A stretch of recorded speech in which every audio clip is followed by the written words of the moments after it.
What you're telling the dog is out there is chaos, but here is total peace and grace.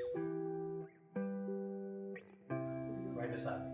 And you do that by creating pressure, okay? So now she's gonna lay down.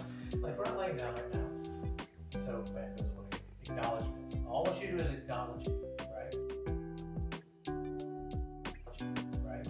We're not getting into like this, you know, fancy heel where they're looking up at you, competition heel, nothing like that. All we're saying is acknowledge it, right? Yes. Now I want her to come to me, so I'm gonna get on her level. And if you have a dog that just won't come to you, then the reward isn't high enough. So you can train where a lack of pressure is the reward, but I would much rather work from one and more higher value reward, right? And so she was over there, I haven't given her a lot of this, right? She's like, oh, you mean I come over there, I feel this, I come over there and I get affection? I'm in.